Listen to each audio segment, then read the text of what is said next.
Hey guys, if you have been watching Ken Wald, he just got finished with his live stream. Happy Easter to everybody.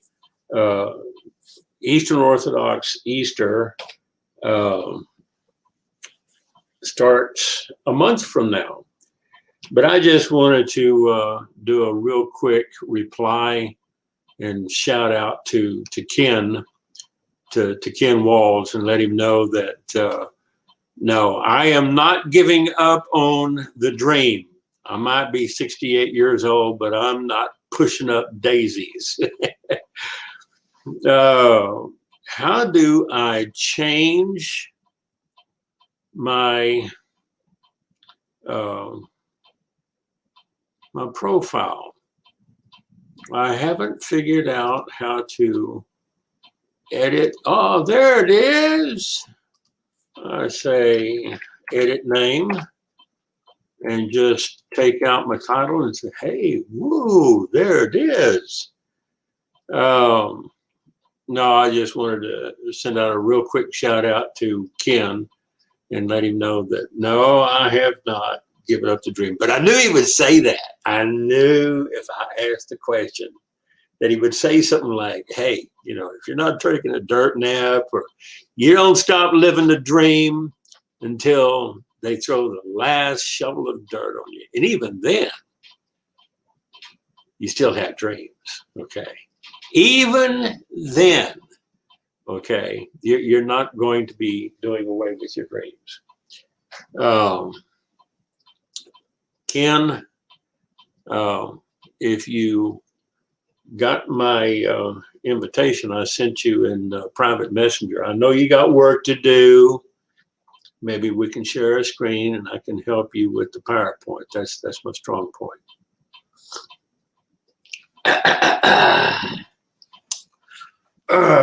Good old caffeine late at night. I know it's midnight, going on midnight over there in Ohio. It's going on 11 o'clock here. Robert Brooker. Hey, buddy. What's up? I was just on the phone with a friend of mine from Toronto today. Actually, we were talking on Skype, and what was funny is that he posted something that got him booted. Oh, my buddy. He's, in this politically correct world with fact checkers and everybody, he just posted a funny meme of, somebody that took offense to his double-edged humor. We all have kind of a barbed sense of humor. Myself, my humor is kind of, I don't know, double-edged sometimes. But he's been put in Facebook jail before, and he goes and creates another account. So, what's the difference? They say there's over 3 billion people on Facebook. And I would say about 2/3 of those are duplicate accounts. All right. Just exactly what Ken was talking about on his live stream. People create these fake accounts. They steal your pictures. And here's something I found out. The more you do live stream on Facebook, YouTube, Twitter Periscope, RTMP, you become known. And hey, even me. So Robert, you got a girl named Jasmine in Japan, and you're going to meet for lunch in Fiji.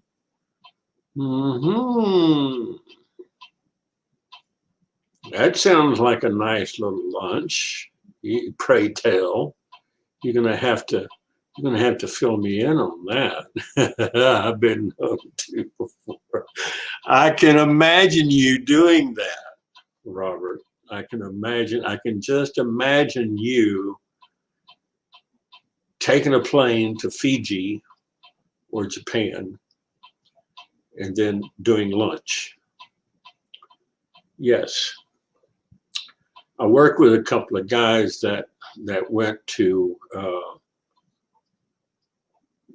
Western Samoa a little over 20 years ago and nailed down a deal that, you know, if Michael and what's his name, Ezar, David, Michael and David, you know, if they had just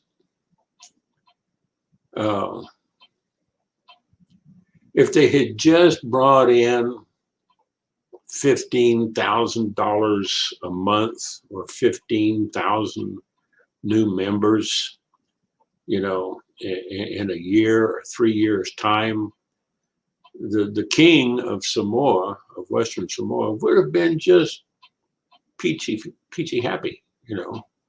Well, they did that in less than a month. And ever since then, they have grown into a multi-billion-dollar company over the past 20 years. And of course, you know, I'm talking about the founders of GDI. I've been with it for a long time. But yeah, there's something about taking a trip to the South Pacific and Fiji and having lunch. Robert, you know what? It might be a stretch goal, but it's not the stretch. It's not beyond the stretch of imagination. If you can dream it, you can make it.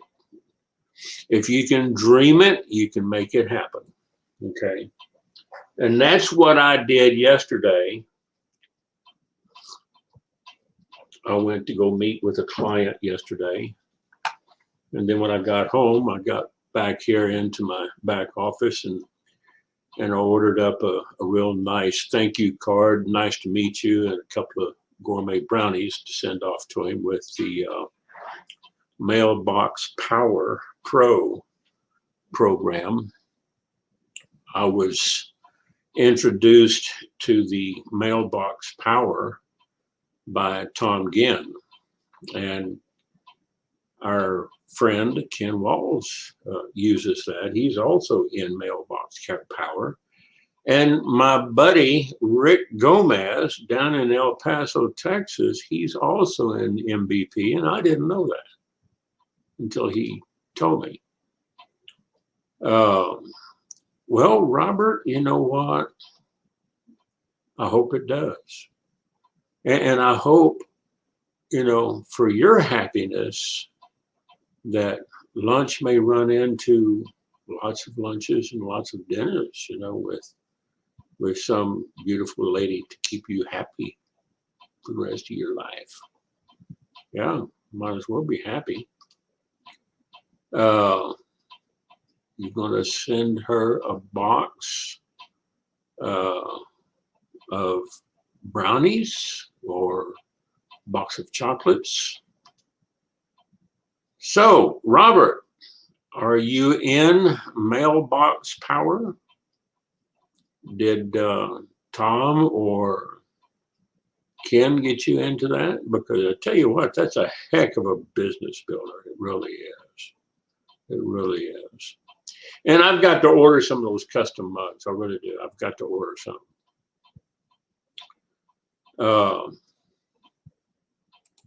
I don't know if Ken got my message. Ken went back to work. Okay. He's got that big PowerPoint presentation to get put together. I can help him with it. You know, I do PowerPoints all the time. Usually do them for somebody else and get paid for it.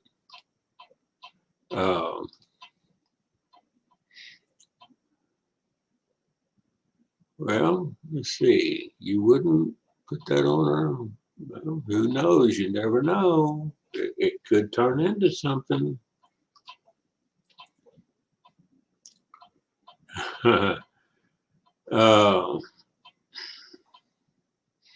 Yeah. I remember the first time I saw Ken Walls back several years ago. He was doing a live stream with somebody or doing a live stream solo, and I connected with him. But where I learned of the real Ken Walls was through Grant Cardone, because I had been watching Grant and Jared for years. You know, Grant Cardone and Jared Glant, I had been watching those two, you know, on their daily podcast and their daily YouTubes, and Elena and the kids, practically watched them grow up here. And it was through one of Grant's interviews that I learned of Ken Walls and found him and connected up with him. And this was, you know, several years ago. So I've been in his network ever since. But yeah, I learned a lot watching Ken. And do I get butterflies in my stomach before I go live? No. You know, I'm on 3 channels on my YouTube channels right now. I'm in one of my big marketing groups and a couple of training groups that I work with here in Lubbock, Texas. So you were in Builderall, okay? Yeah, good program. But I kind of lost track of mine.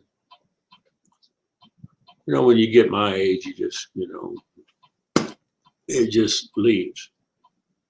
But no, there's just some days, man, I get on, and it might be late at night like it is here. I just can't wait to get on and talk to people. And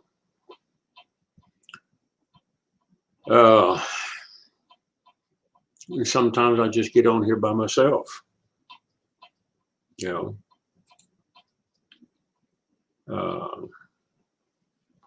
Let's see, who is with us right now? Robert has put a heart on this, and I've got 2 more people watching on my timeline, but they never say hi. They never comment. All you got to do is comment in the comments below the video down here and let us know that you're here.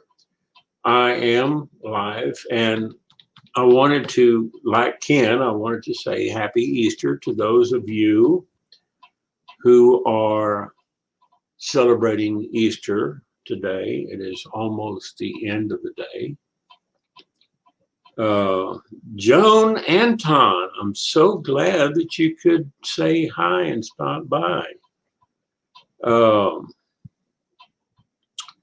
Robert asked a question, if I'm subscribed to Christopher Penn's newsletter. No, I'm not. Maybe you can send me the link. But yeah, I don't know if a lot of you guys know that there's actually 2 Easters. And sometimes because of the confluence of the calendars, the Eastern Orthodox Church celebrates Easter on the old Julian calendar, which is based on the solar, or lunar rather, I'm sorry. The Gregorian calendar, which is what we use for our civil calendar today, had Easter come on today, usually the first Sunday after Passover, okay?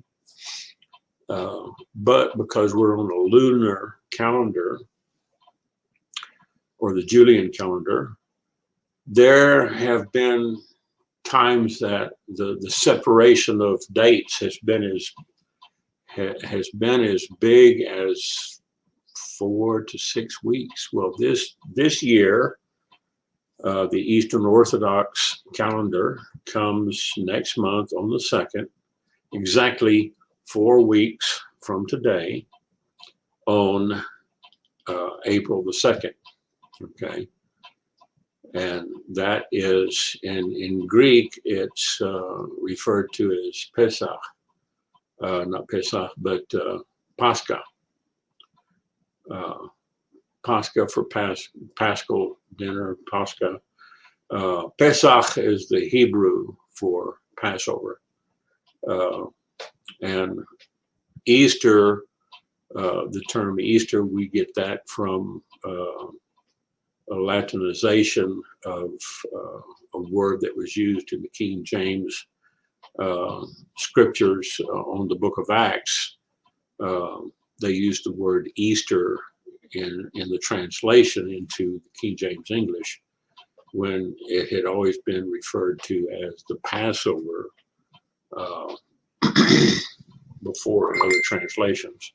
So this is where we get the word Easter. So next month, I will be celebrating the Eastern Orthodox Easter on April the 2nd, which actually starts the night before. It starts on the Vespers, Saturday, and we are in the middle of the Eastern Orthodox fast. So that does, whoops, I got to turn that off. Got the other computer over here as a monitor. So, yeah, the Orthodox fast can be strict. We don't fast from food, but we do lay off of dairy and meats and alcohol. And certain days we can have fish, and certain days we can have others. But if possible, we lay off of meats, and spend more time in contemplation and prayer, in anticipation of the day of resurrection. Okay. Let me grab some more coffee. See, Sunday night with Ken and Glenn and a guy named Scott.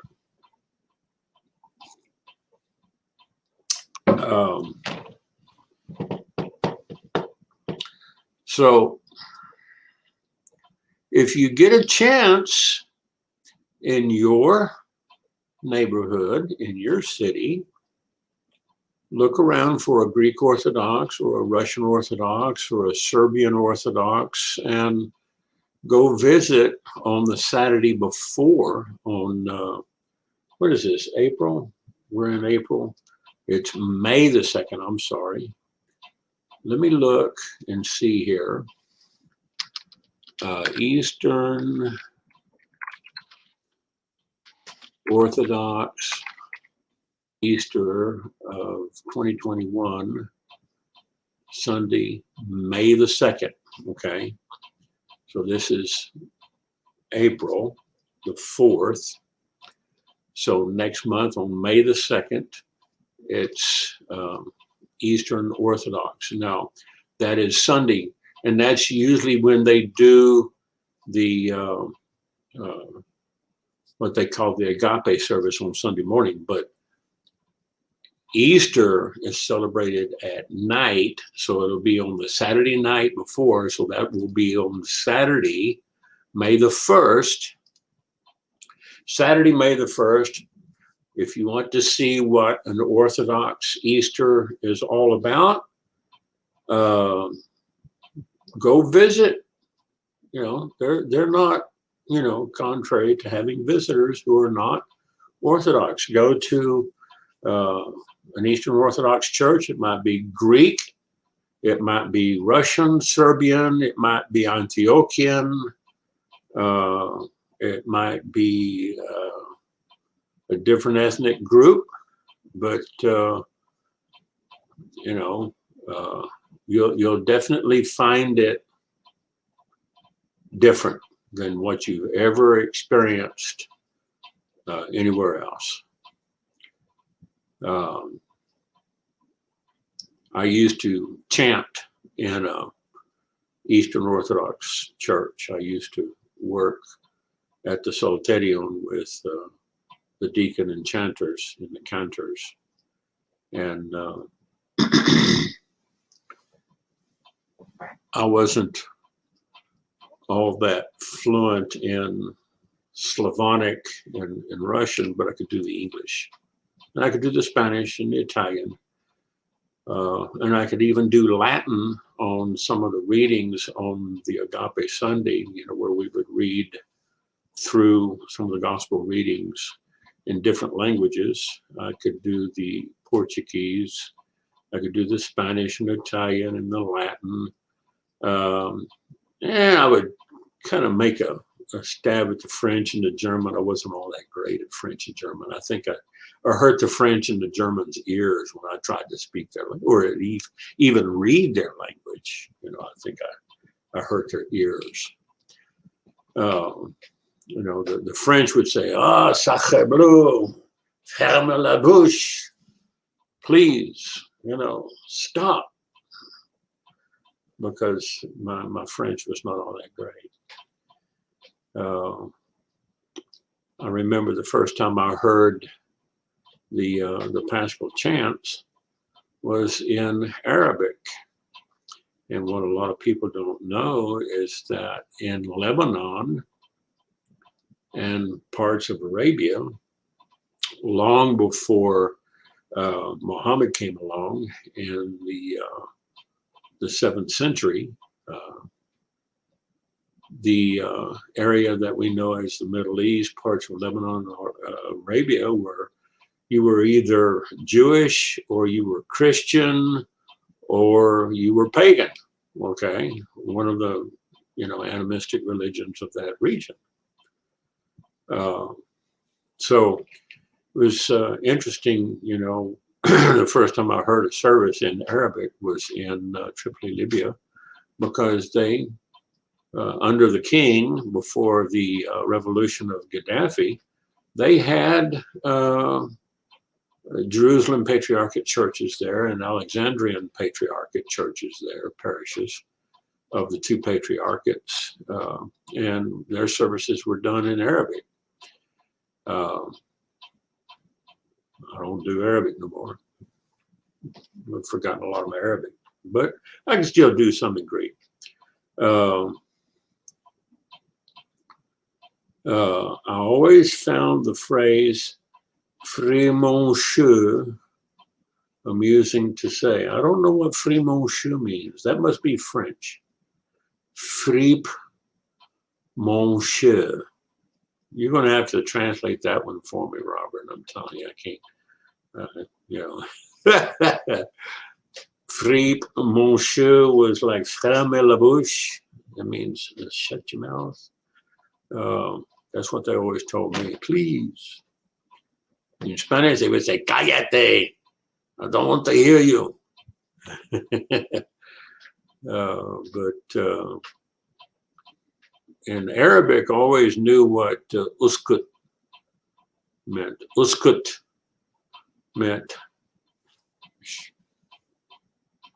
oh,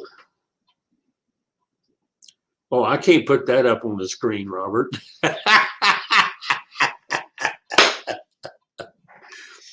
I can't put that up on the screen. I saw that.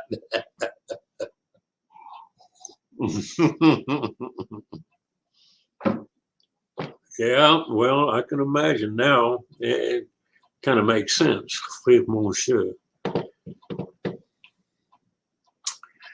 Oh, well, Robert, Yeah, it must be a Canadian French. Was it something from Quebec? Maybe that's not uh, uh, Parisian French. That is Quebecois.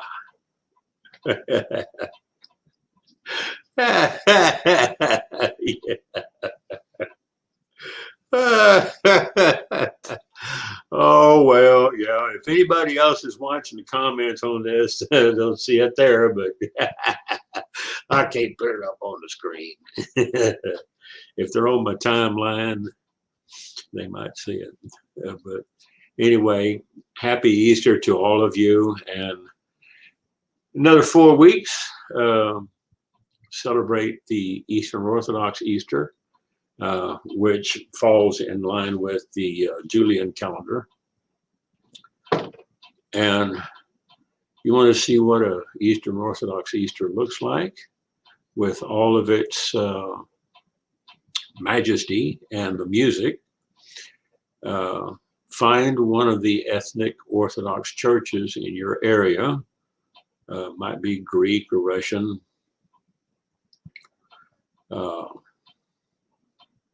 It might be Antiochian, where you'll hear it in Arabic and in perhaps English. If you're in a Serbian church, you'll hear it in Serbo-Croatian. If you're in a Russian parish, you'll hear it in Old Slavonic. If you're in a Greek church, you'll hear Christos anesti ech nekron thanaton thanaton patisa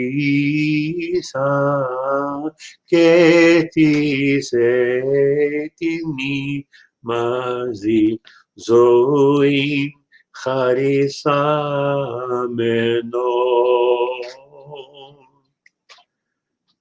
And that means Christos anesti means Christ is risen.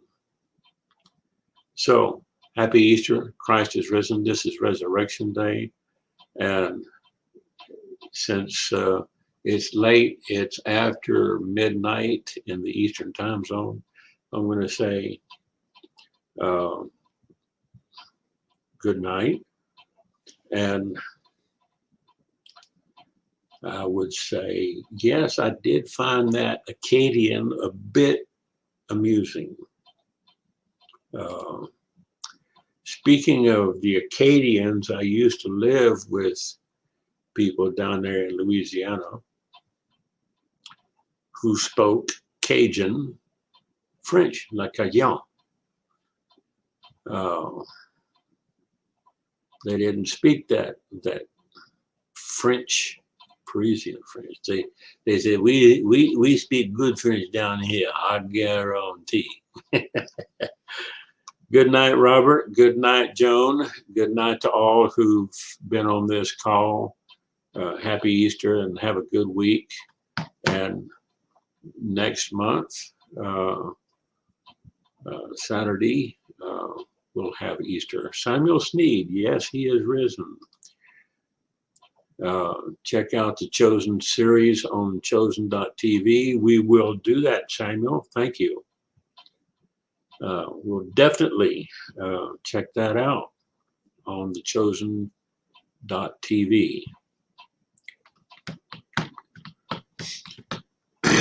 So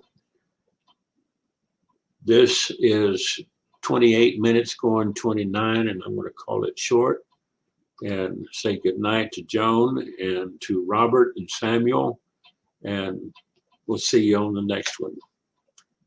Good night.